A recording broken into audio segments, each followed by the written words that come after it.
So this stronger doctrine of divine simplicity is the one that's the one everybody's really interested in these days. No one cares about just going, oh well, God doesn't have some parts. They want this. They want the go big or go home, right? So, do you think that there is any biblical evidence for this? There's absolutely no biblical grounds for this stronger doctrine of divine simplicity.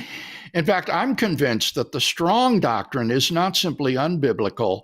I think it's positively anti-biblical.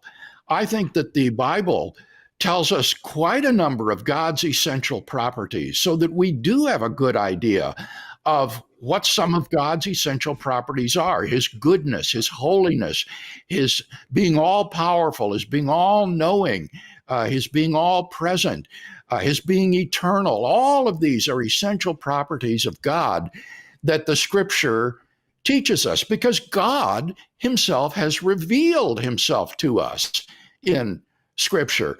So I think that this doctrine is positively anti-biblical. The idea that God has no potentiality seems to me to be obviously false, scripturally speaking, because God has the ability, the potential to do all sorts of things that he isn't actually doing. So clearly God has tremendous, unlimited potential.